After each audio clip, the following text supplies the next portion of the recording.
Good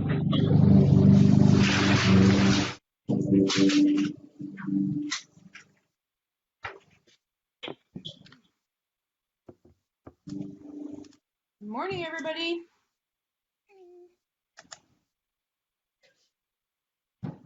Thank you for joining us today. We're just double checking everything's going great here. Loading. And go ahead, Amy. Welcome to the first Brave and Unbroken Project live event. All of our guests have one thing in common. They're survivors of childhood sexual abuse. Our panelists include Margaret Hoelzer. I'm going to mess it up. Hoelzer? Yes. Two-time Olympian and national spokeswoman of the National Children's Advocacy Center. Beth, survivor, mother, grandmother, and career woman. Athena, survivor, business owner. And Pennie Saum, founder of the Brave and Unbroken Project. So we're going to be asking them some questions and kind of rotating through. So we're going to start with Pennie. What is the Brave and Unbroken Project, and why did you start it?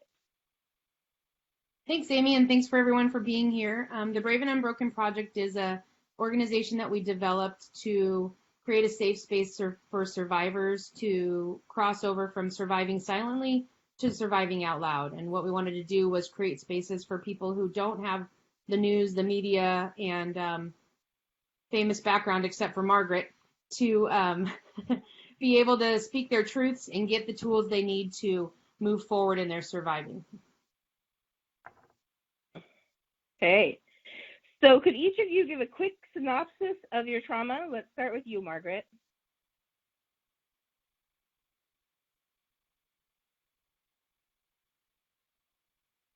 And I didn't tell anybody till I was 11 years old. I was lucky enough that the first two people I told, my 11-year-old friend and my mother, both believed me, which unfortunately is very, very rare. So I was very, very lucky that they both believed me. And then I went to the National Children's Advocacy Center, which was one of the first, it was the first advocacy center in the country, and it just happened to be the advocacy center in my hometown. And that was in 1994, which at that point in time, there were not a lot of advocacy centers. And again, I really was very lucky, and I was able to get help right away, which unfortunately is not, often the case. So that's my story in a nutshell. Thank you so much. Athena, would you like to go next? Sure. So my abuser was my grandfather. He actually was raising me at the time, and so I unfortunately Space for survivors to cross over from surviving. No problem. This real quick. Okay, go ahead, Athena. Okay, no problem. So it was my grandfather. He was raising me. And I actually did not speak out. It wasn't until further down the line into adulthood, I think I was about 26, 27 years old or so, when another family member actually spoke up. And that's what kind of got the ball rolling. And it was that time. And so I finally did. And I just like Margaret, had a very supportive family behind me. And so I was very fortunate in that sense, because as Margaret said, there a lot of times that's not the situation. So yeah. All right. Thank you so much. Beth? Hi. So I was abused by a babysitter from the time I was 4 till I was about 7. And other than trying to kind of tell my mother that I didn't like him and he made me uncomfortable, that was about the vocabulary I had. And that continued on, like I said, about 3 or 4 years. And then I think it sort of, I don't know if it set a pattern for me. And my mother had married an alcoholic, abusive, emotionally and physically abusive man around that time. And then I was raped when I was 12. I didn't actually really tell anybody out loud with real words until I was almost 30. And it was just because I saw my my babysitter, the one that had abused me for almost 4 years, walking down the street holding his two little girls' hands. And I just had that just, oh my God, he moment, and turned my car around and drove back to my lawyer friend's office and said, what can I do? And found out that there was statute of limitations. But that was, he ended up dying a couple weeks later. I don't have a clue why, but so that's just always kind of hung out in my background and my mind ever since. And Pennie and I have talked about this, of just not having that day in court frustration. So my journey to kind of healing has been really kicked off recently. Thank you for sharing with us. Pennie. Yeah, so my background is being sexually and emotionally abused by my father, biological father, from infancy to about age 18, when it came out that he was also doing the same thing and physically abusing my brother. And then we were able to have a day in court in Washington State and him to be prosecuted with 17.5-year prison sentence. And using Brave and Unbroken as a space to advocate for law changes, which is one that we had done federally with the Child Abuse Accountability Enhancement Act, so that military retirement isn't protected and prevented, to help survivors with counseling costs and so forth. And then also statute of limitations on criminal prosecution in Washington State, which was changed last year. So that's what I have. Thank you. You guys are all so brave to be speaking out publicly and sharing your traumas and strength with everybody else in the community. But why do you talk about your trauma publicly? Let's start with you, Beth.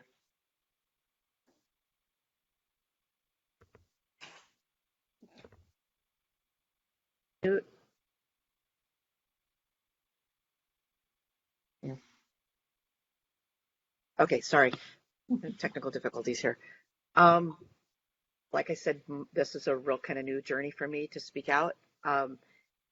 The part of it is for self-forgiveness and healing, and the other part is that if my story can help others to give voice, and I believe I kind of pass through the world as with this perception that I'm kind of strong, and stuff just sort of doesn't hit me hard emotionally, and that's sort of my shield. And so I'm hoping that by articulating it and speaking about it, that maybe others that pass through the world similarly will have the courage to start peeling off their shield and starting to heal.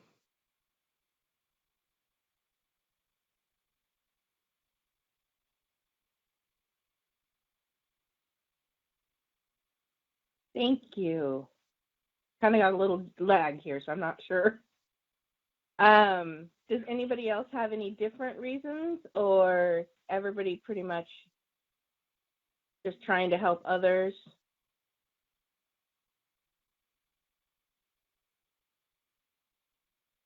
Athena, you want to go?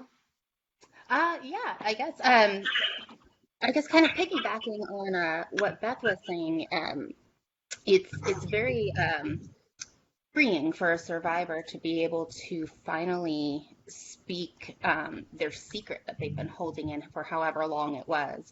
And so in doing that, it was kind of the first step in my own personal healing, was going to my counselor and learning how to say the words out loud, I was sexually abused, and to start getting comfortable speaking those words and using that language. It's very, very liberating to your soul as a survivor. So I feel like if any of us can help somebody else kind of get there as well, and give them that sense of liberation, you don't have to live with that kind of weight on you all throughout adulthood. So that's my hope, at least. What about you, Margaret? Margaret, Yeah, I would agree.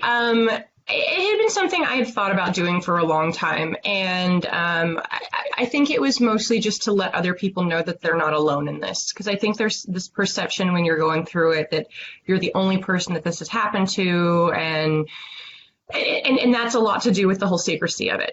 And you, not only do you think you're the only person that it's going, that's going through it, you don't know the other symptoms of what other people have because you don't know that they're going through it. So little oddities about your personality that you think are just parts of your personality that are really repercussions of what you've been through, you don't know that those are results of it, right? And so it's kind of the whole process of getting to know yourself, getting to know the results of it.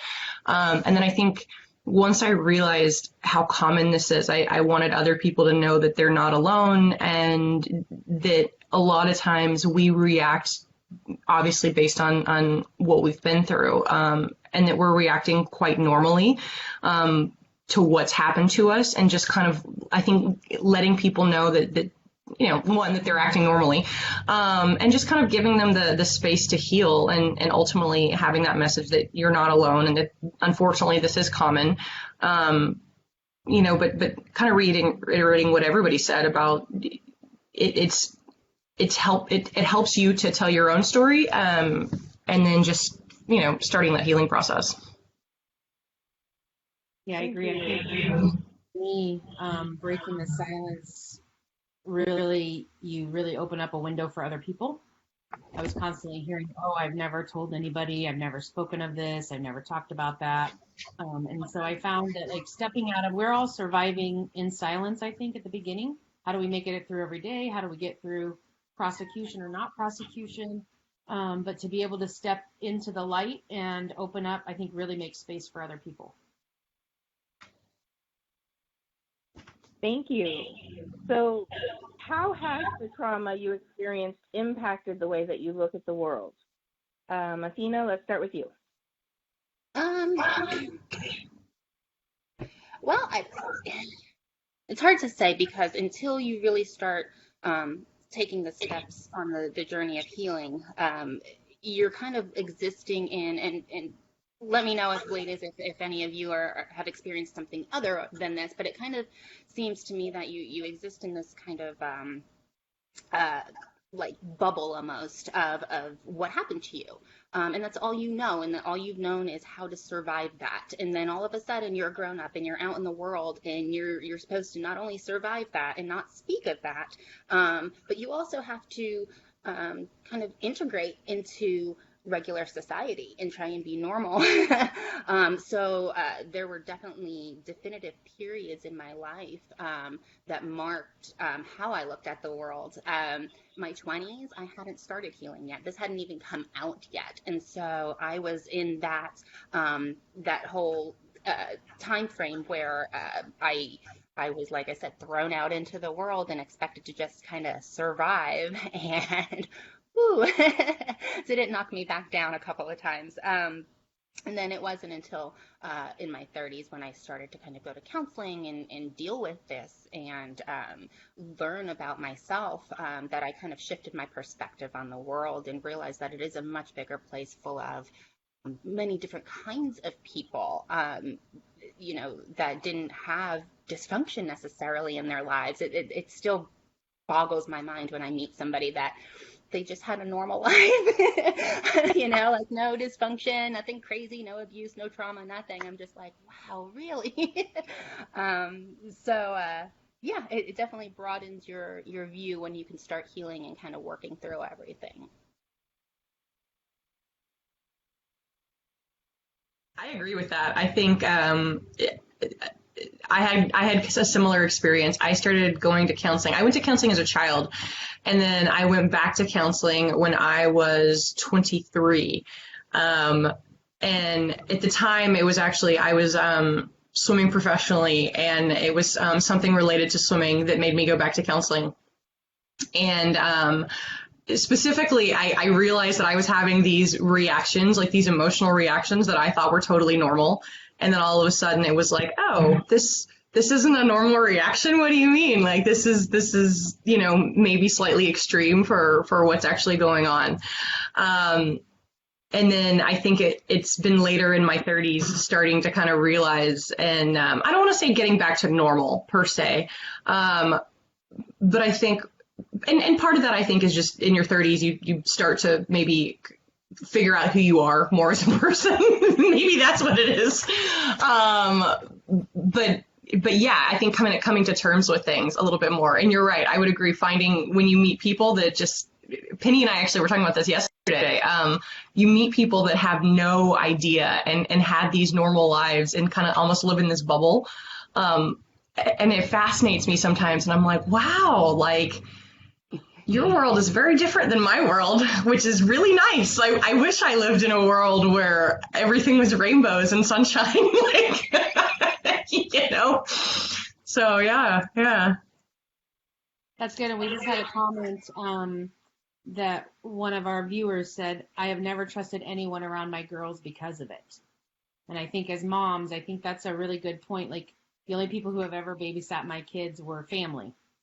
And family that I trusted, right? Not necessarily family that any family.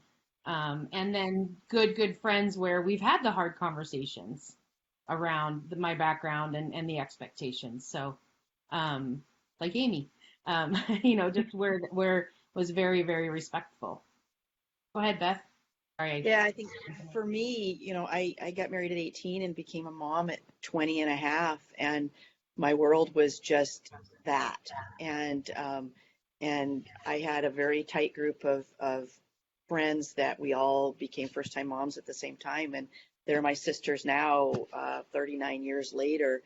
And we babysat each other's kids. And then as they were slowly starting going back to work, I went, I don't want anybody else to watch my kids. I'll take all of your kids. And I babysat a lot of those kids. And for a number of years. And we have this extended family of these baby group moms and kids, and it's wonderful. But I think that my way of channeling it was to just make sure that I controlled the environment that my kids were in. So I was the uber involved parent. And because if I was there, I could somehow magically in my head, I had myself convinced I could have some control over it, and keep them safe. The people the places that, so I was their coach, I was their referee, I was or I made sure that I vetted anybody that did. But I think my kids got a little bit more involved. Well, now I guess the term is helicopter parenting, but it wasn't a term then. And to make sure that they were, whoever they had contact with was very well vetted. It wasn't until I had an additional trauma when my third child died that, I made the decision to have a fourth and then subsequently a fifth, that I went, okay, I'm an absolute wreck. And when my daughter died, and I realized that the world just kept going around me and my world came to a screeching halt, and that same thing where people are like, oh, I've never suffered anything, and I was like, wow, how do you get there? Because that hands down was the most worst thing that I've ever had to deal with. The other, even the trauma and abuse, pales in comparison, but it gave me these kind of default mechanisms of just internalizing and taking care of everybody else and not showing any vulnerabilities. So there were that kind of left me alone, and I had these dear friends that tried as best they could, but when I realized that I'd set myself up for failure in a sense, because I had this perception that I took care of everybody else. I didn't need anybody to take care of me because that was how I survived. That then when I really needed help, I didn't know how to ask for it. I had no clue how to ask for it. And when people stepped in and tried, I was like, yeah, no, I'm okay. And I would always turn it around to how to take care of them. So I just found myself spinning, and then did seek out counseling when I was pregnant with my fourth child, to try to figure out how I could not make that child an absolute mess because she was being brought into this world of just my crazy chaos. And that was where I first started talking about some of the abuse, and just kind of recognizing and putting words. So I believe that it has shaped who I am, and now I'm going to turn 60 this year, and my kids are great, and they're all just amazingly capable human beings and have hearts of gold, and they're strong, and they allow themselves to be vulnerable. But so now it's kind of my time to work on me. Great. So segueing into what do you want people that have children in their lives to know regarding protecting them? Pennie? First and foremost is really be attentive to who's around your kids and what environments you leave them in. Really mitigate and not in ways of not having them alone with any one particular person. If your child in a piano lesson, be nearby in the room or the room right there. If the coach of your kids wants to have a private conversation with your student or your child or a child in your life, make sure it's an open space. It can be in a bleachers, and you can be in the same environment. It's just really, really important to reduce the number and opportunities of risk. Margaret and I were talking last night about the Safe Sport program, and my son plays hockey. Phones aren't allowed in the locker room, and coaches and parents who volunteer need to go through a safe sport training. These are all the things that, the changes that we're seeing in the child and environment of the sporting world, and even in Girl Scouts and hopefully Boy Scouts. I'm not sure what they're doing. I'm sure similar things, but to really mitigate the opportunity of our children being put in a position where this can happen. And something that we brought up last night, right? Larry Nassar was doing horrible things to kids with their parents in the room. Mm-hmm. And so this is what we need to be attentive to, right? I mean, he was touching kids under the things in the pretense of a medical need in front of their family. So this is what I really, really want people to be attentive to. We've got to reduce the opportunities for these situations to happen. Well, I think, Pennie, to that point, I think there's a perception, and I know what I run across a lot is people that are not devious have a hard time placing themselves in the mind of somebody that is devious, right? Like you and I would never do something like this. And so therefore we have a hard time imagining how somebody else would do this. So a lot of times I'll be speaking with parents or someone, and because they would never do these things, they just can't imagine how somebody else would, which I get, right? I would never do these things. But the problem is somebody who wants to be devious is going to find ways to be devious. So you have to, as a parent, imagine those scenarios, if you will, and you just have to realize that not everybody, unfortunately, has your kid's best interest at heart. They don't have your best interest at heart. It's sometimes going to be the difficult decisions, right? It's not going to be the creepy guy in the white van from Silence of the Lambs, right? That's way too easy, unfortunately. It's going to be somebody it's going to be somebody you trust. When you get that gut feeling and you're thinking, it's the neighbor that I've known for 20 years and I don't want to ruin their life. I've been friends with this person for so long, and that's a normal reaction. Like, that's why these people are successful. That's called grooming, right? Like, they groom the family. And you just have to trust that gut instinct. Like, if it doesn't feel right, that there's a reason why it doesn't feel right. And I think people they're so afraid of trusting that gut feeling. And I think that's what I see the most often is people, they either aren't trusting their instincts, or when you tell them something, again, like the Larry Nassar thing, you're telling them, like, these weren't bad parents that were in the room with their kids while this was happening. It's just that those parents were assuming that this man was a doctor and he was behaving professionally, because as a normal parent, you would assume that a doctor is behaving professionally. Like, that's not an abnormal thought. So you just, you have to just be aware that, unfortunately, when somebody wants to be devious, they're going to find a way. And so I would add that in addition to trying to be observant, as a parent, you have to talk to your kids. I mean, there's no way around it. Like, you have to have these difficult conversations.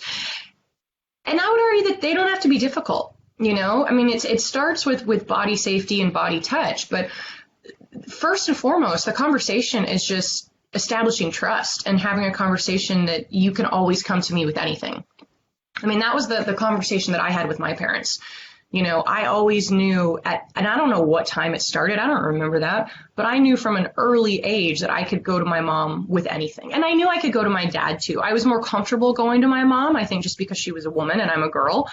But I knew, you know, and that's why when my 11-year-old friend said, you know, Margaret, you need to tell your parents, I was like, of course, why didn't I think of that, right? And I think that's because that foundation of trust had already been established. It never even crossed my mind that my mom wouldn't believe me. And like I said, if for some reason my mom hadn't been in the picture, I would have gone to my dad. But for me as an 11-year-old girl, it was easier to go, you know, to my mom. I mean, I'll be honest, I don't want to talk to my dad about sex right now as a 37-year-old woman. So, you know, but I know that I could. I know that I could if I needed to. So I think that's to me the most important conversation, is just establishing trust. And then from there, you start having the age appropriate sex talks. Can I also, I wanted to kind of piggyback on what Margaret was saying a little bit before, was you were talking about how people who basically aren't sociopaths can't quite grasp what a sociopath would do. Now, it kind of made me start thinking, because I don't have children. And so as an adult survivor, I feel like I'm almost hyper vigilant with other people, especially.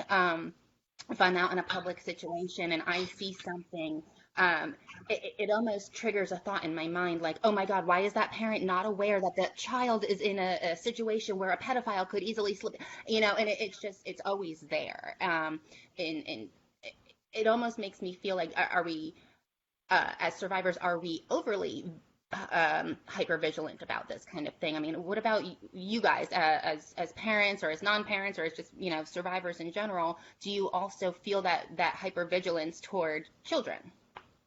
Well, I'll jump in here if that's okay. Yes, absolutely, big time. And other people's children, and now my grandchildren. The One of the things I wanted to piggyback on what all of you have said is just the listening to our kids and listening to the nonverbal that we get from the kids or other people's kids. And I had a friend whose daughter had just didn't like her new partner and was uncomfortable, and just listening to what that means, and the kids don't necessarily have the vocabulary, so the vocabulary is really important. And I'm glad that in Washington State we're stepping up what we're doing and how early we're doing it with sex education in the schools. I don't know what's going to happen now when we're going to start to build that curriculum, but giving kids, little kids and kids at the age appropriate, the language of vocabulary to be able to communicate. Groomers are the most skilled people on the face of the earth, and like you all have said, you know, they groom not only the families but especially the children. And to find out that you've trusted as a kid or as an adult for your child, that you've trusted somebody and that they've violated you, and but did they? Because they're so good at making you feel like you liked it or you were part of it, or the guilt that goes along with it. And it manifestates in so many different ways. So if you see your child starting to behave different than they did the day before, or in my generation, going and kissing everybody when you went to a family event was not only expected, it was required. And if you were the little kid that backed up into the corner, you know, I got in trouble for not wanting to be friendly and not wanting to go sit on Uncle so-and-so's lap. We have to listen, and we have to not force kids to give their body to somebody else if they're not comfortable with it. And sometimes that's really hard, because you got to pick up a kid and get him out of a risky situation. But going to sit in somebody's lap and giving everybody a hug or a kiss, and they're not comfortable, and you watch that child to kind of do a back step, you got to trust their instincts, kind of like we do with our dogs. Our dogs are incredible judges of character, and they'll back up from somebody or do a little growl, and kids do it too. We just wipe that out of them so early. We have to be aware and observant, and we have to give the kids, not only empower them with a vocabulary, but empower them to speak, but give them a vocabulary. Yes, and to that point too, body parts need to have the real words. If it's your vulva or your vagina or your breasts, like we need to teach kids penises, we need to teach them the true name. And I think I probably just made several of the people watching really uncomfortable. But the reality is that if the kids do not have the language, they do not don't know how to tell when something's not right. For instance, A Darkness Light talks about it. I've had people talk to me about it. You know, kids saying this happened. For instance, the example they use is that a child said, "Daddy ate my cookie last night." Well, to everyone, that's normal, right? Oh, well, that was a bummer that Daddy ate your cookie. I'm sorry. You know, did you get another cookie? Blah, blah, blah. Right? But in reality, that child was trying to say, Daddy was doing something with his mouth to my body that wasn't right. And so when we have kids start to disclose and they're using language that isn't appropriate to the actual situation, we have things get dismissed.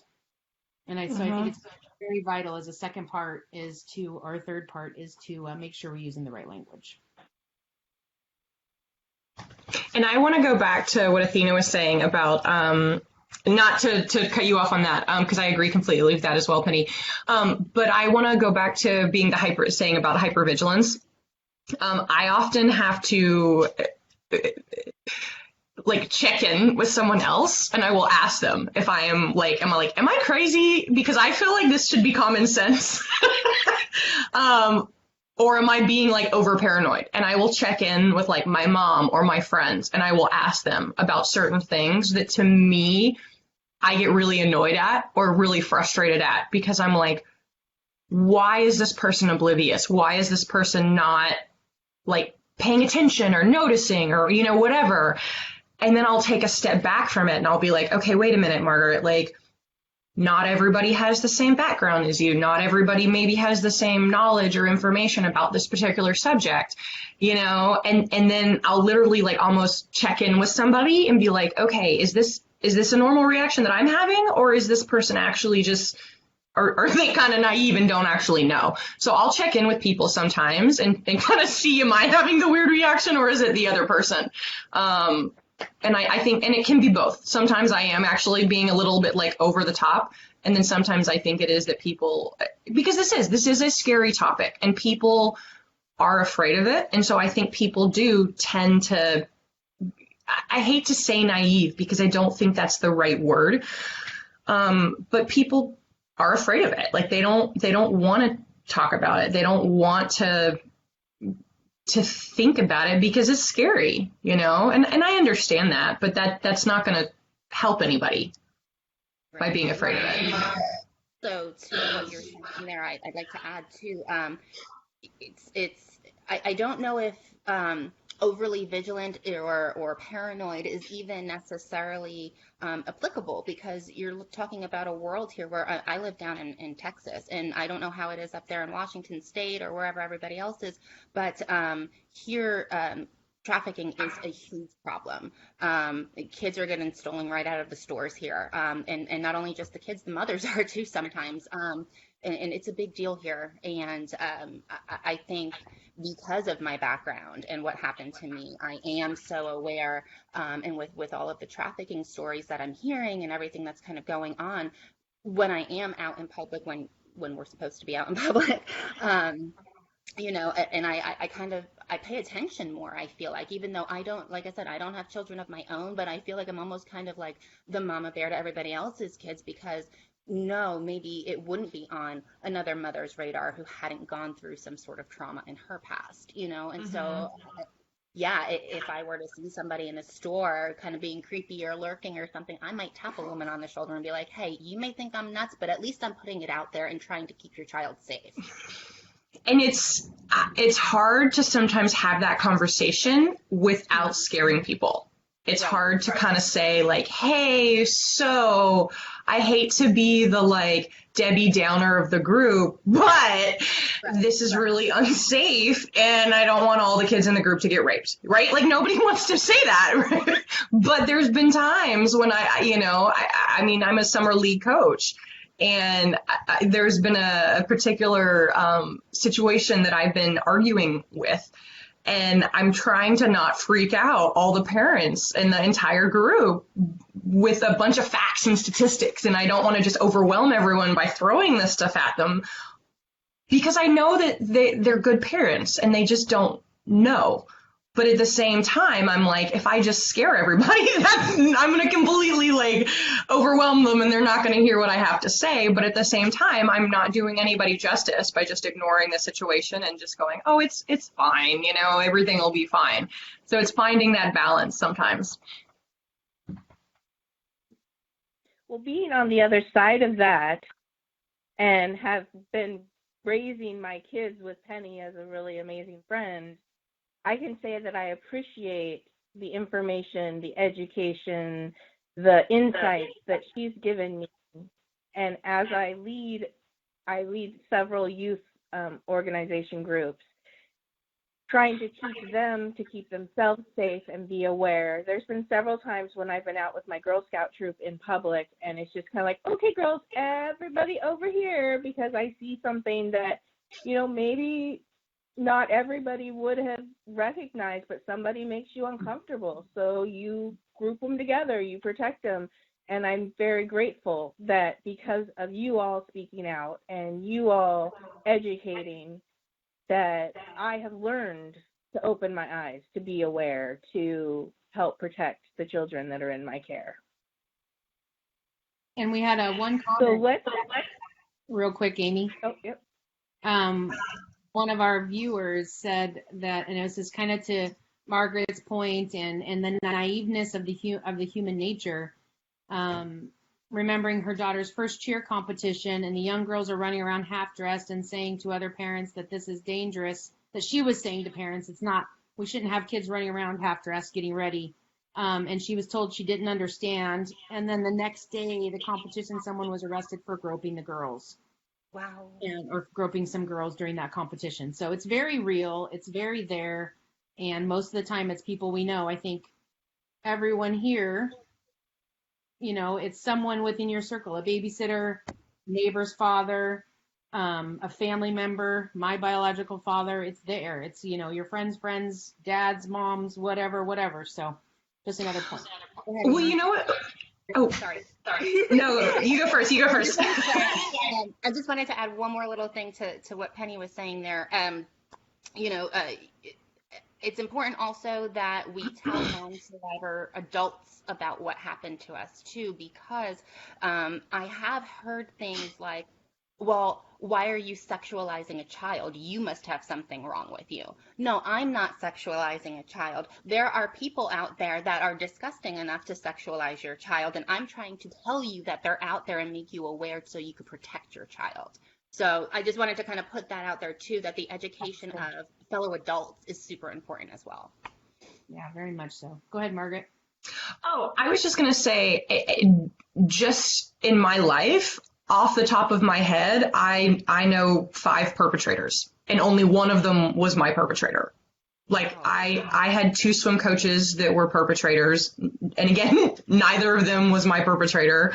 You know what I mean? Like, and this isn't even people that, like, I've read in the newspaper, and I'm like, oh yeah, like, because especially as an athlete, like, I've read of coaches that I've, like, vaguely heard of. I'm not even counting that. Like, I have 5 people at this point in my life that are, like, confirmed, you know, sex offenders. And only one of them was my offender. And those are, like, I don't want to say necessarily my immediate circle, but like 100% people that I was alone with, have had conversations with, like, I guess immediate circle is the right word. And I don't think I'm alone in that. I would argue that everybody has probably 1 or 2. They just don't know it. That's the thing. They don't know it. And maybe I'm the odd one because I happen to know who these 5, and some of that, at least the 2 coaches, is because of Safe Sport, and they are on the banned list. Otherwise I wouldn't necessarily know about it, you know, but there are a lot of people out there. And so I think, to your point, that why we need to educate, you know, parents that haven't had this happen is we're educating parents so that they can protect their own kids. Absolutely. Go ahead, Amy. So to move on from children, how has this trauma impacted your adult relationships, your friends, your partners, and so forth? Margaret, let's start with you. Ooh, that's a loaded question. I'm still working on that. I think in a lot of ways, I think it affects them the same way. Ultimately, it affects your ability to trust, which to me, whether that's a partner relationship, whether that's a friendship, that's fundamentally the same thing. And that ability to trust and I think just open up to someone becomes very difficult. And, kind of what Beth was saying, you have a hard time asking for help. You have a hard time allowing someone, I think, to love you and to care about you. And I have a difficult time with that with my friends and with partners as well. Because I can care very deeply about someone, but I have a hard time accepting that person could care about me. And I think that goes into that idea of just not feeling like I have value and not feeling like I matter. That there's just a part of me that's always kind of like, why would this person care about me again? And it just logically I can work my way through it, but then on a really deep emotional level, I just have a hard time, I think, accepting that. And that I also have a hard time asking for help too. So Beth, you're not alone in that. But I have a hard time with that with friendship as well. So I think to me, it doesn't, whether it's romantic or friendship, that's irrelevant. It's the same. But I think that all fundamentally goes back to trust. And then ultimately, I think accepting who you are and learning to love yourself, of course, and how that all interplays. Agreed. Beth?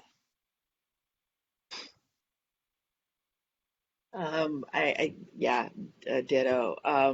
The trust is a big one, and the just feeling worthy of love. And so, when those words were used as a tool to manipulate at such a young age, and then, as I matured and grew up, and I was fortunate. My first marriage was to my best friend, and but subsequent relationships, it's hard for me to trust and feel worthy of that, and feeling like I ever quite measure up. And I think it's because everything and was just not quite being good enough. And if I'd been good enough, then maybe I wouldn't have been victimized. So it's a lot of self-forgiveness, and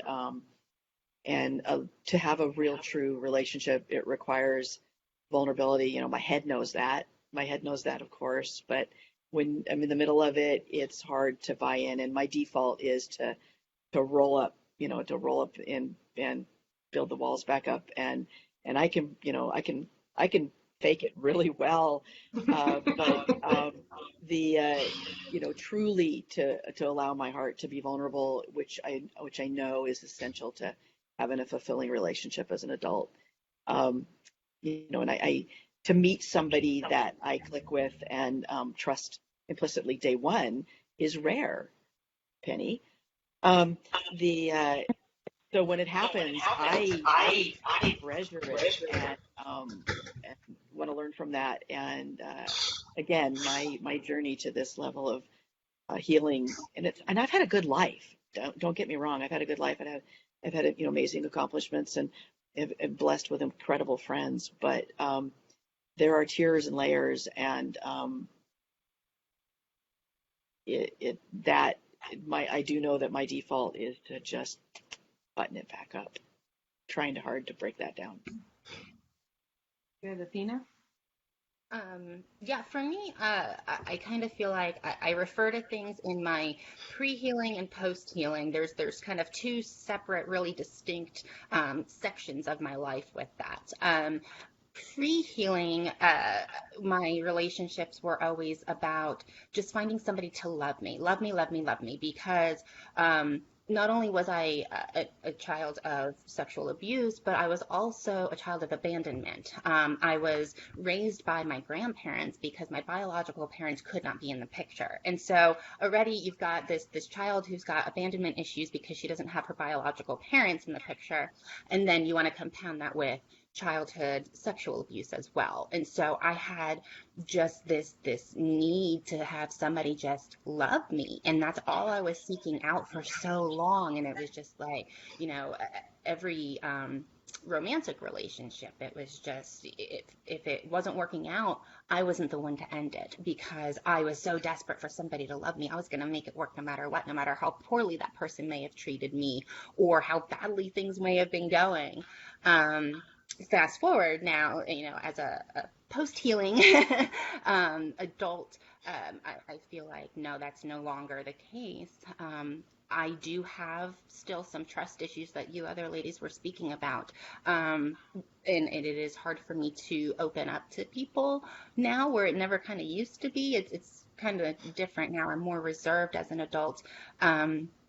However, it's interesting because people come to me a lot now, and I don't necessarily feel that I want to sit down and open up and give you my whole life story and the whole thing, because I've been through it so much.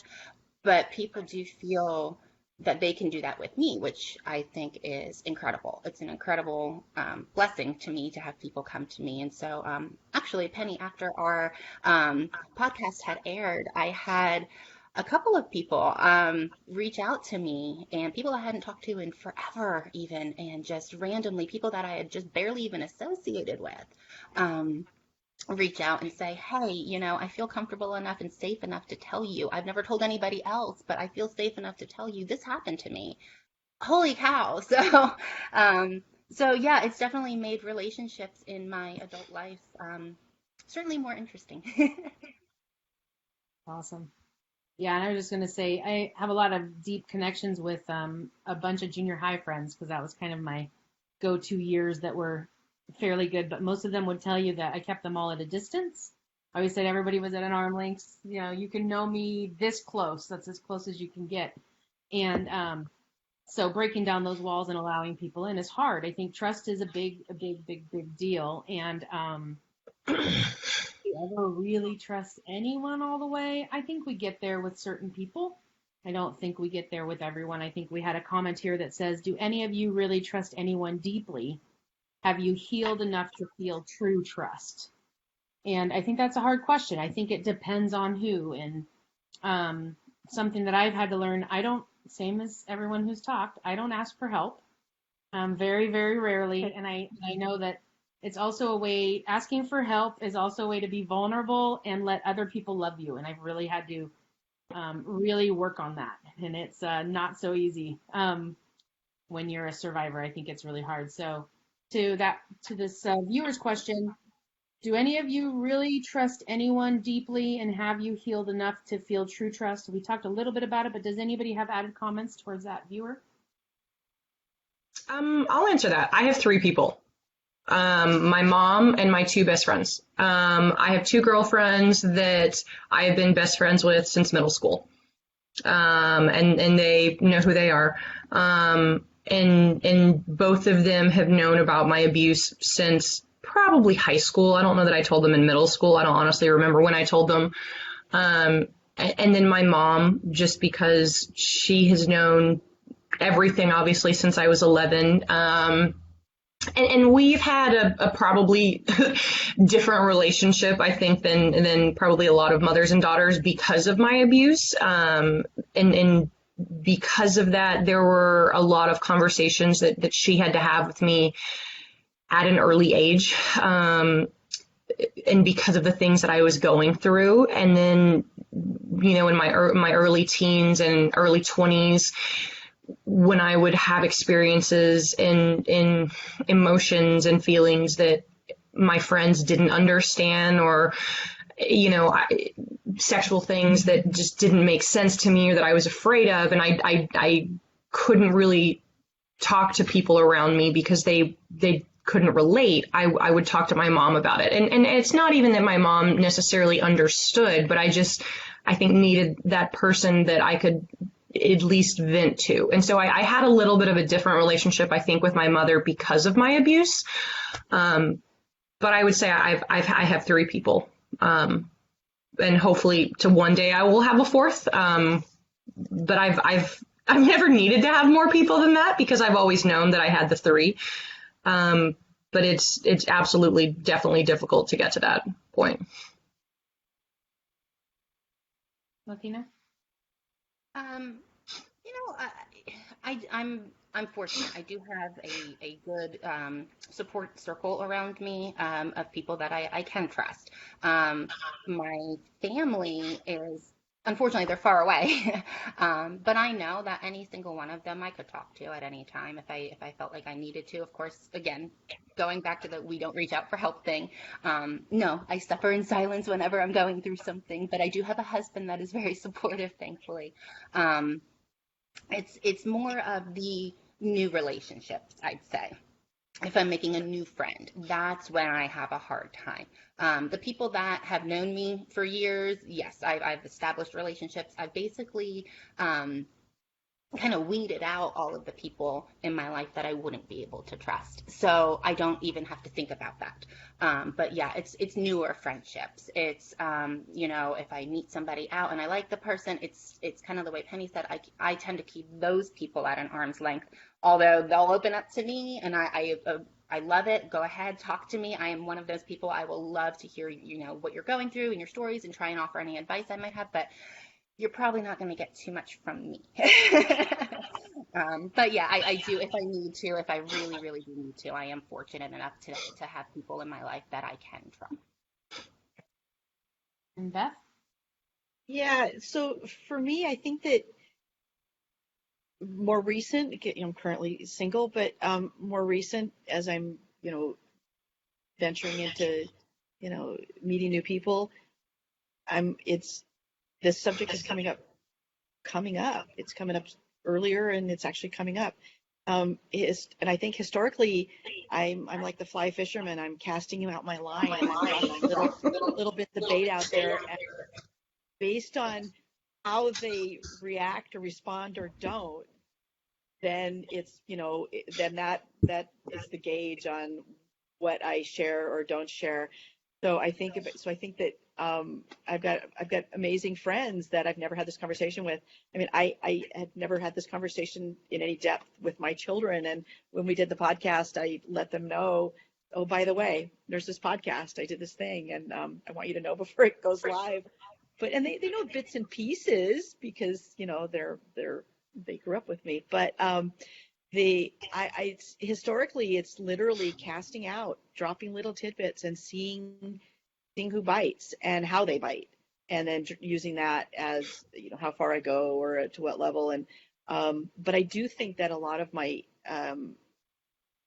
ways of handling stress and my ways of handling emotionally hard situations or traumatic situations are so formed by my survival instincts that it served me well. On one hand, I used to joke that I'd be a great ER doctor, room doctor, but it serves me very well. But on the other hand, I think that my friendships have not developed to the level that they could have, and so because you do have to have trust, to have those real deep levels of communication and vulnerability. And I think I sort of piecemeal it out based on whatever is happening at that moment. And sometimes it's just what's going on with me and what my capacity is at that point.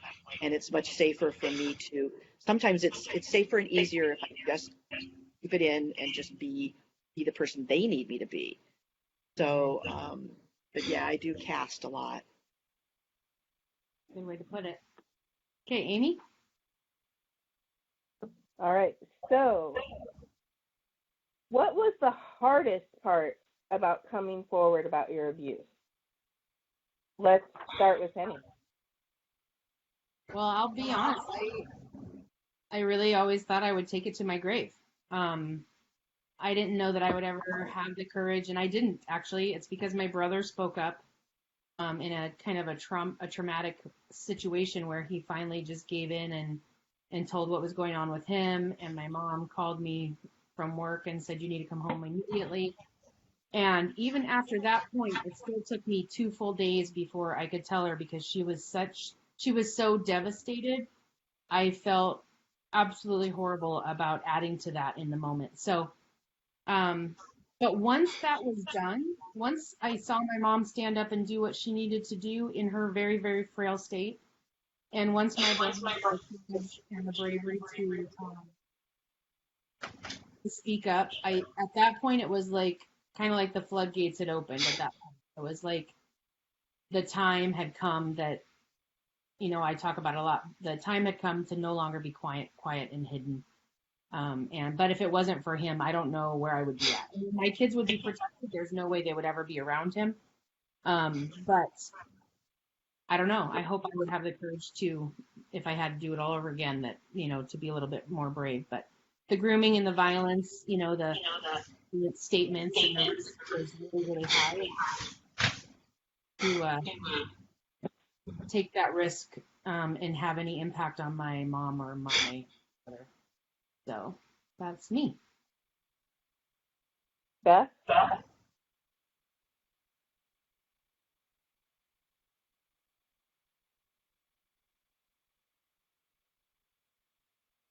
The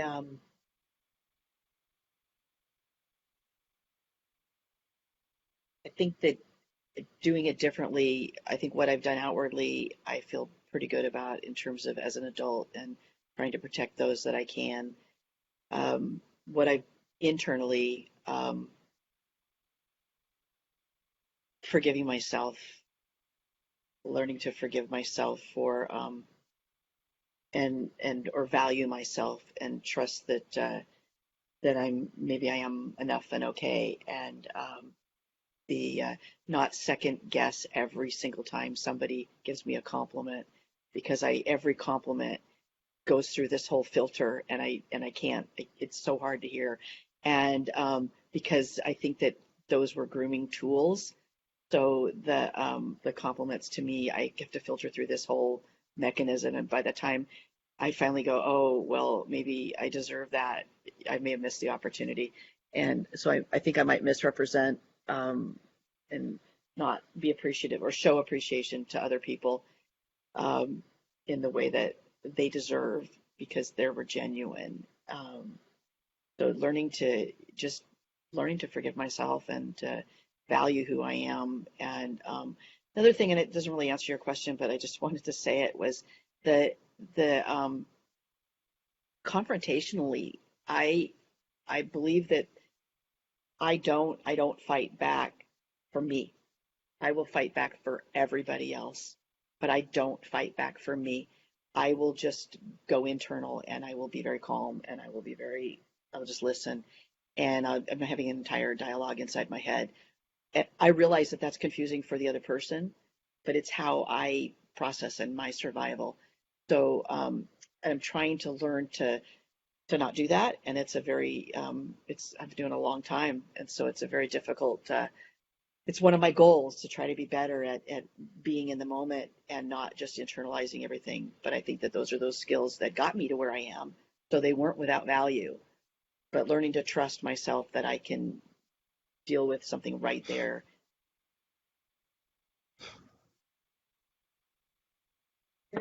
Athena?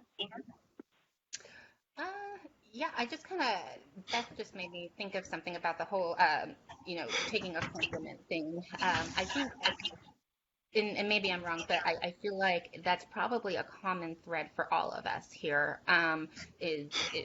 Yeah, it's really hard and it's really awkward, and I feel very uncomfortable when people compliment me as well. And it does, it kind of triggers something in you. It makes you feel uncomfortable. And so I've had to learn to just two simple words, just thank you. That's it, just say thank you. Whether you feel it inside, whether you believe it inside or not, just say thank you. Because for the longest time, I wouldn't even know how to respond if somebody complimented me. I would just kind of like, you sure? Or I would argue with them or whatever. So yeah, I've learned just two words, thank you. That's all it takes. So, yeah.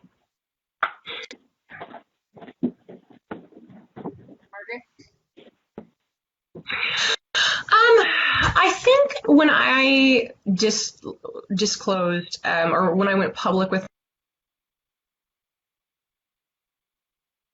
my friend, and that was very intentional on my part.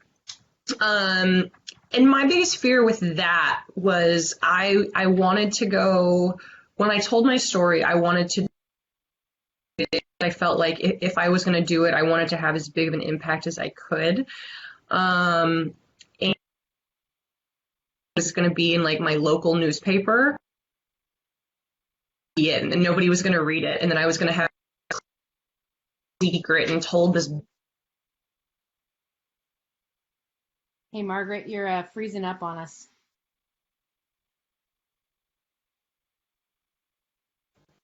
Oh, we might have lost her for a second there. Okay, well, why don't we come back to that and go on to how have you been able to still be successful in life? Beth?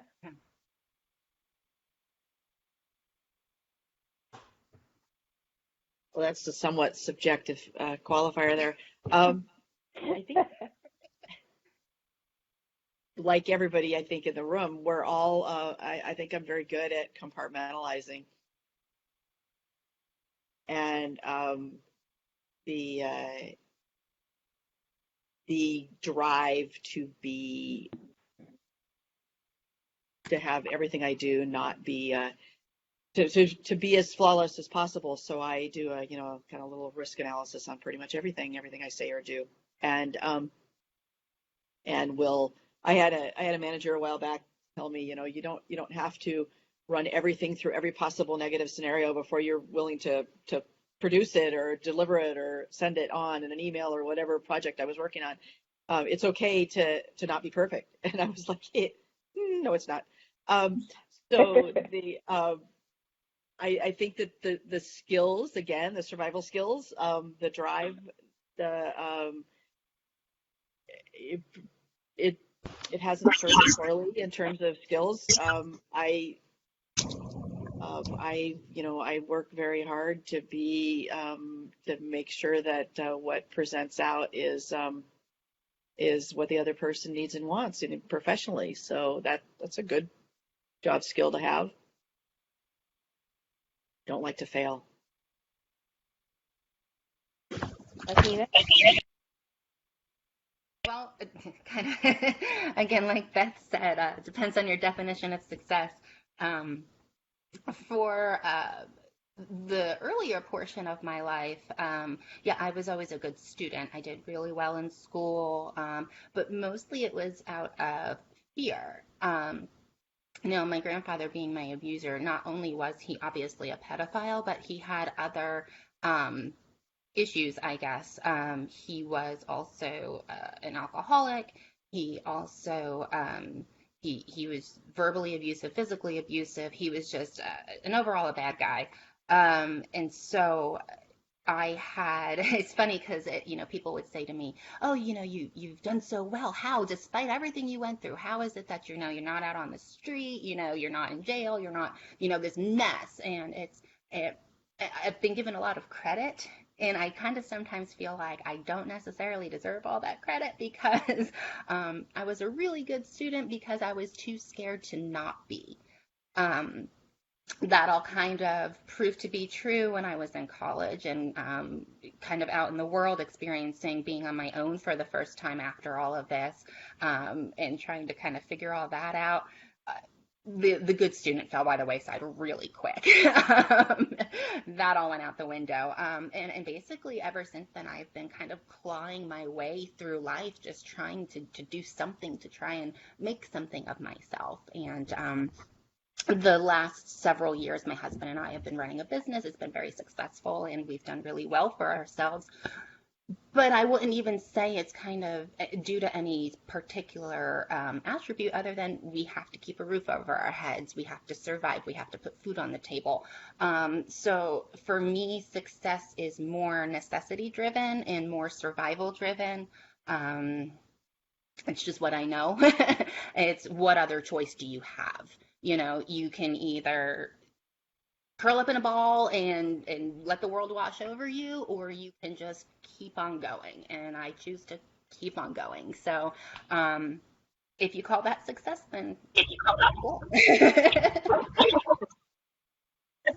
Thank you. So Margaret, glad you made it back. This question Yay! is, how have you been able to still have a successful life? Oh, hang on. I didn't hear the question. You paused. How have you been able to still have a And successful life?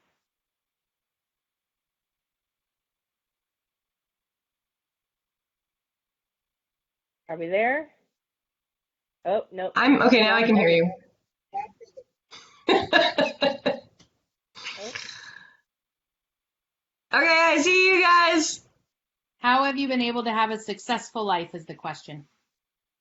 Oh, how have I been able to, well, definitely through, I think a lot of work and putting in the time to work on healing, I think is the answer. I think to echo a little bit of what Athena was saying, I have a lot of people that say, oh, like you were really successful. And for me, well, I guess before I say that, and people often almost downplay, because I was successful, they downplay the fact that this affected me, or that they think that, just, oh, it didn't affect you, or it must not have been a big deal, or, why weren't you an alcoholic or a drug addict, or, something like that. Which is really annoying, to be honest. And I think it's just people choose different ways of coping, and my way of coping was hiding everything. But also my way of coping was, because I didn't feel like I had value, I overachieved. And I think overachieving can be just as problematic as is some of the outward displays of being an alcoholic or being a drug addict, because people turn to those mechanisms of coping because they don't feel good about themselves. And I was overachieving because I had this like pit of despair that I was throwing accomplishments down because I also didn't feel good about myself. So it was the same thing. It was just I was going about it in a different method. And honestly, I think at the end of the day, it was a lot of counseling. So I'm a huge advocate of counseling and getting professional help. But there was a lot of personal work there as well. I mean, it wasn't just that I went to therapy. I had to do a lot of self-reflection and kind of studying myself and figuring out how did I fit into that, and who am I, and all of that. And ultimately, it was just kind of, I guess, figuring out my role and all of that. But I think people, like I said, often will just brush over the people that maybe don't display the outward signs. And I would just caution you not to do that, because it's, sexual abuse in general doesn't have outward signs. And so it doesn't mean they're not there. It's just not necessarily the outward scars that something else might have. Right, what about you, Pennie? Oh, sorry. Sorry about that. There was a couple of things, Margaret, that you got the light bulb going there. We were talking about, how there's no outward signs, and it's because, we've gotten so good at hiding what's going on, right? Like, we had to keep these secrets, and we've gotten really good as survivors at functioning outwardly to the rest of the world as normal people, and so yeah, it's you're right. There aren't any outward signs. Although when I think back to the specific period of time I'm really referring to is when everything got way out of hand and I was kind of showing outward signs, although they wouldn't have been known at the time, was my 20s. I was, like I said, thrown into the world. I was in college. I was going through the things normal people in their 20s go through anyway, compiled with the abuse that I had experienced for the previous 15 years. So, Yeah, there were definitely signs. I was kind of heading down a path for a little while. I was, you know, participating in some destructive behavior and not really making very good choices. A lot of people at that age go through that, but I think it was amplified probably by what had happened to me. And but yeah, it's interesting because we hide it so well because that's what we know how to do. So yeah. Yeah, and there's a new book out by Glennon Doyle, and it's called Untamed. And I think that, to your point, I think we find ourselves taming us, right?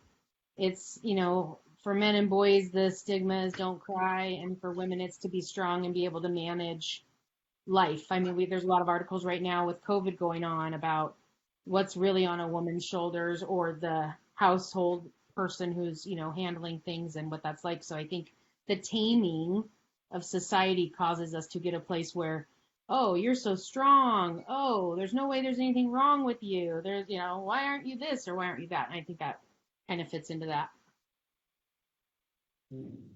Amy? Okay. So in closing, how do you want to return to better after COVID-19? Beth?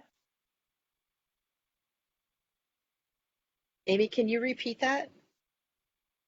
In closing, how do you want to return to better after COVID-19? Return to better. I want to keep on this course. For me, this is kind of a new course. Return to better. Thank you, Pennie. I want to keep moving forward, and I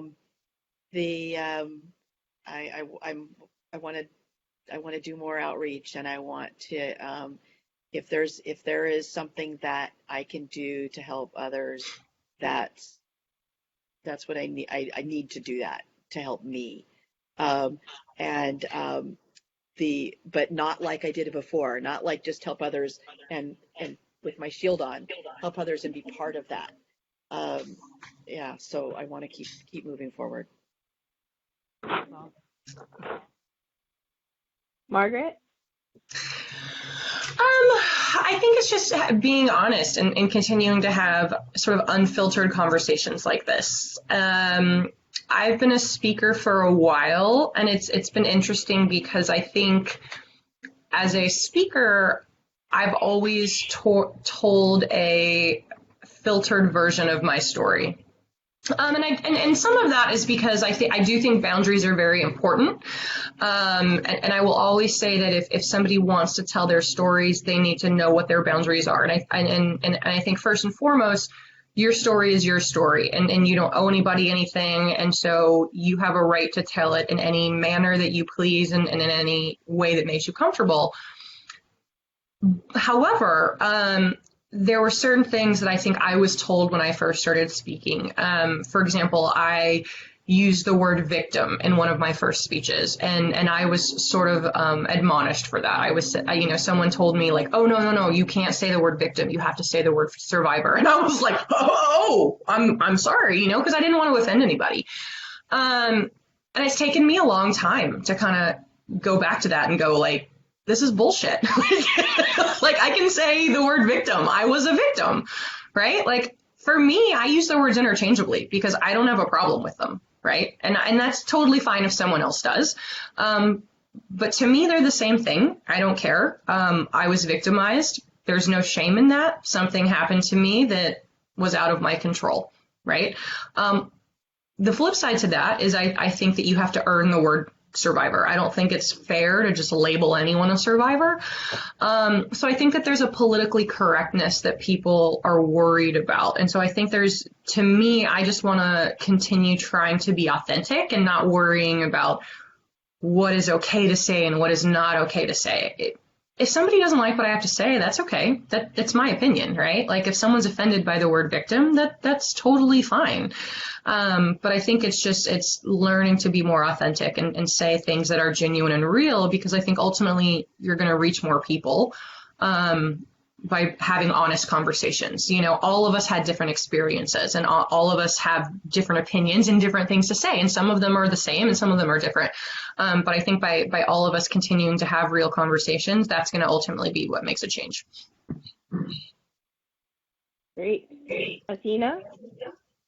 I mean, I think going forward, I just want to do more stuff like this. I am fascinated as it is kind of by the human psyche, and to get to have the opportunity here, especially like this is the coolest thing. I mean, I'm sitting here with other survivors. I'm in my own living room. I'm talking to other survivors, people who've gone through the same things that I've gone through, people that understand the exact feelings that I felt.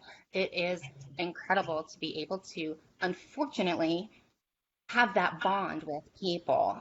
It makes me feel less alone, and I'm sure it probably makes the other people that I'm connecting with also feel less alone. So I want to do more connecting. This whole having discussions and opening up and connecting with people all over the country. It's incredible to have this where. I'm sure all of you know, as when we were growing up, we didn't have this kind of platform. This is incredible. So just more stuff like this. Yeah. Pennie? Yeah, the same thing. So kind of my passion is people, and my even bigger passion is to protect kids and to be a light and be a voice. And I had someone the other day say, is your ultimate goal to have like people picking oranges in the grocery store and like talking about sexual abuse? And I said, I want it to be such a commonplace that people are comfortable with the words. And the cover of my book talks about incest, and my 18-year-old at the time was just like mortified and worried that no one would ever buy it because that word was on the cover. We never had a conversation that word was horrible, but that is what we do to the world. That's how society, labels what we're talking about. Victim. We are victims, right? We are victims. And if we've done the hard work and we move through and we've survived every day, then we're survivors. And if we continue to move forward, like what you're all doing here, which my heart goes out that all of you are with me, is you're thriving, right? We're speaking our voices. There's a lot of, survivors who are still in their silence, and that's okay. We're here to support them in any way we can. But my goal is to get people to write it down for the first time, to speak the word for the first time to one person, if that is all they do. That is my mission and where I want to go. And I want to just read a quote really quick from Dr. Brene Brown. If you put shame in a petri dish, it needs 3 things to grow exponentially: secrecy, silence, and judgment. If you put the same amount of shame, I'm going to get emotional here. If you put the same amount of shame in a petri dish and douse it with empathy, it can survive. And that's what I really want our story to be. The Brave and Unbroken Project is that silence and shame that's what it takes for this to continue. For us to continue to see child abuse at this pace that we're seeing now is silence and shame. And so hearts to all of you who are telling your story, whether it be on our podcast, whether it be on this video feed, because people that are in our lives and the people in the world need to know what we go through, how our internal voice works, how our external voice works. It helps them be empathetic, and it helps people understand and make change. So it means so much that you're all here. Is it okay, Amy, if I jump in on a couple statements that came through? Yes, please. Okay. So one of them was talked about the trust. Okay. And Margaret, you might want to mention a little bit about this. We've talked about it, and anybody else. Believing a child. The opportunity, the amount of times that a child is telling a story that something is wrong is minute. And so I'm asking on behalf of one of our listeners, the second time this person tried to tell as a child, no one believed her. So the third time, she never told, and everyone in her family kept covering it up because the uncle was the cool guy. The first time she said she was molested by an uncle, and because he had molested, no one talked about it. He had been molested. No one had talked about it and wouldn't say anything, so it kept happening to her. And the second time, it continued, and everyone loved him so much. I was told I was a liar. No one believed me as an 11-year-old child, and when I was 12, and it was 21 years of grooming, I never told because I was a liar. And I think that's really powerful. I one time told a youth group leader in a girls' Bible study that my dad, my father loved me differently. And they said, "Oh, all dads love their firstborn daughters differently." So I was like, okay, right? So that had happened multiple times. So believing children. Mark, you want to jump in? Yeah. So two things to that. My abuser was my friend's dad, and he was the cool dad. He was the coolest dad of any of my friends' parents, and I thought that.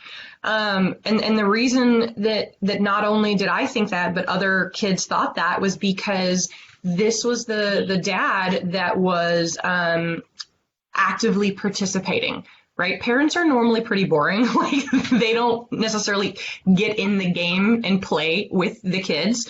But this was the dad that was climbing trees, right? He was letting us sit in his lap and drive his car, right? Like I was a 7-year-old getting to drive a truck. Like that was pretty awesome.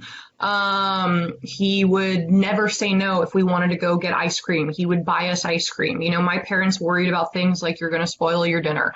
You know what I mean? Like he did fun things. And so not only did I think he was cool, like all the kids thought he was cool. So a lot of times it's going to be the cool uncle, the cool dad, the cool whoever. Or they buy presents, you know, like, I mean, that's a huge thing, buying gifts, compliments, you know, whatever. But then also statistically, you know, it's less than, I think, 5% of disclosures are false. And oftentimes when they are false, it's specifically related to, you know, like a divorce case or something like that, and one parent, you know, using the child against the other parent or something like that. But those are the kind of things that like the police know that, and they know what to look for in cases like that. So it's not something that you as the person who is being disclosed to should ever be trying to figure that out on your own. If somebody discloses to you, you turn it in, you let professionals figure that out. But first and foremost, kids just don't make this up. I mean, that's the reality. It's so rare that it just doesn't happen. And so I think for me, two parts of advice. One, if you're an adult or a child, and if someone ever discloses, one, believe them. Two, get them to the proper authorities to get help. If you don't know who the proper authorities are, call 911. You're never going to go wrong there, right? 911 will get you to the proper places you need to go to. And then two, if you're a kid or an adult for that matter, but if you disclose and nobody believes you, and it, I get emotional, but it breaks my heart to say that. Unfortunately, it's true a lot of the time. But if you have to tell 85 people, tell 85 people. You know, I wish that everybody was as lucky as I was, and the first two people they would tell would believe them.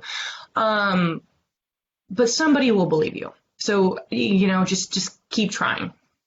So. No, that's good. And it's important, and we talk about this in our prevention training and conversations. Everyone should consider themselves a mandated reporter.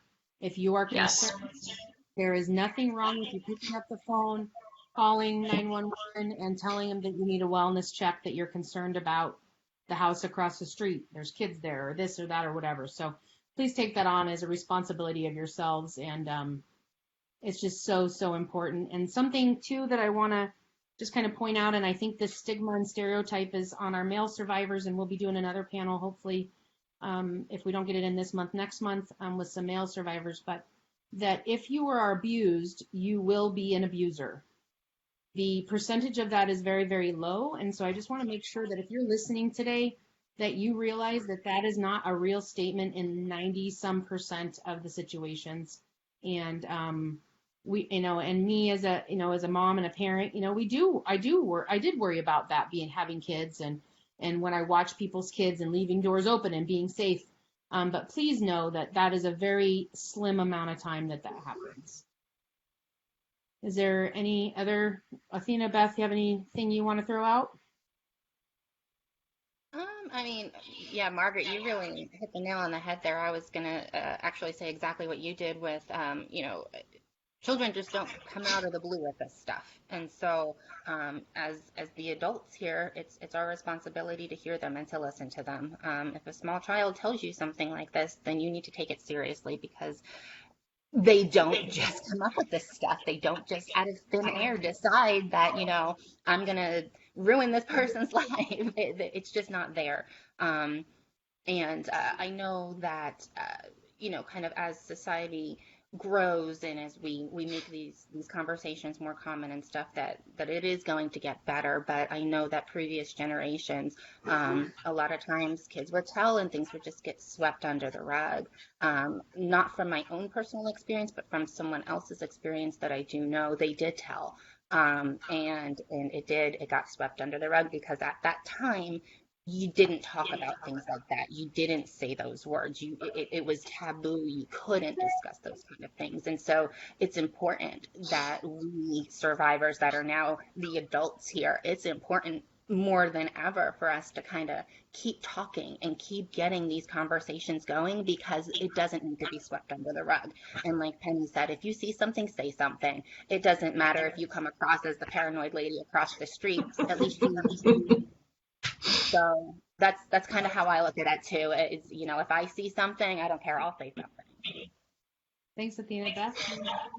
Yeah, the only thing I wanted to add was that it's not just men that are abusers, and it's not just girls that are abused. And I know you touched on that, but we haven't really talked about the abusers, and sometimes it's the women that are the abusers, and which is even harder to report, and especially when the victims are boys. And there's this, and you get into that kind of pre-puberty and early adolescence, and when the victims are boys, there's this. I've heard it say, when I've had this conversation with coworkers too, but it's like, if your 12-year-old son got molested by the cute babysitter, hey, way to go, props, you're a man now. And I had this conversation with a coworker. I said, so what if that was your 12-year-old daughter and the babysitter was a boy? What would you say? Well, I'd have him down in front of the, I'd either beat the crap out of him or have her down in front of the courts because, that's rape. But I'm like, it's still rape. It's still abuse. And as long as we don't think that women can be abusers, and we don't think that introducing a boy to sex as a child, is some rite of passage as opposed to a girl, it's abuse. We've got to get that out of our heads, and it's still abuse. And I think it makes it even harder. It's hard to imagine it being harder to survive,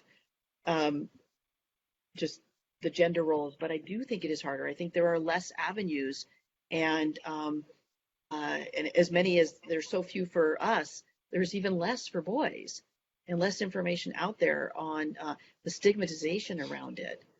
So we need to do more, and we need to know that women can be abusers as well.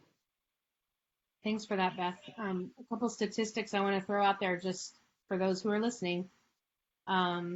Margaret touched on this one. Those who molest children look and act just like everyone else. It's not the person on the street corner. They're not creepy whatevers. They're your average neighbors, friends, family members, church going, youth group leading, sports people. They're just everyday people. 90% of children who are victims of abuse know their abuser. I think all of us here are in that category. And then 60% of children who are sexually abused are abused by people the family trusts. That's a big deal. And we know that that's truly, truly the case. So I think we've answered all of our questions on the feed. There was a thank you, Beth, for talking about the boys. That's a big deal. One of our, this isn't a boy, but a woman offender on our last podcast with Brittany, and she talks about one of her abusers being a female, and I think it's a real reality, and it needs to be addressed on both sides of the house. So, Amy, is that it for our questions? That is all of our questions. Okay, so I have one. I kind of threw at everybody, and this is including Amy last minute, but we've been thinking about intention and a word of intention, and we're going to be doing a fundraiser for Brave and Unbroken to continue to stretch prevention training to as many people as we can, especially people who can't afford to pay for prevention training and who need the words. And so what I asked each of the panelists and Amy is to come up with what word would kind of drive their focus over the next week, month, or year, the rest of the year, and was hoping that they could each share what that word would be and why.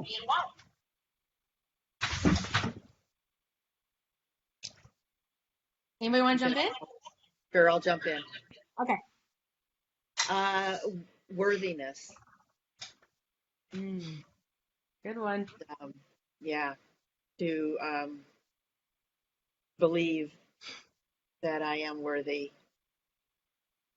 to trust in that. Great. Thank you, Beth.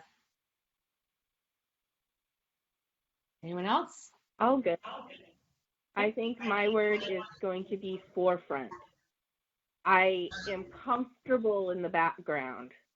I'm comfortable behind the scenes. So to get outside of my comfort zone more and to be more in the forefront of things. We kind of pushed you into that today. Who else? I'll go. I think the word I'm going to go with is growth. This has been a very interesting and colorful journey, this life so far.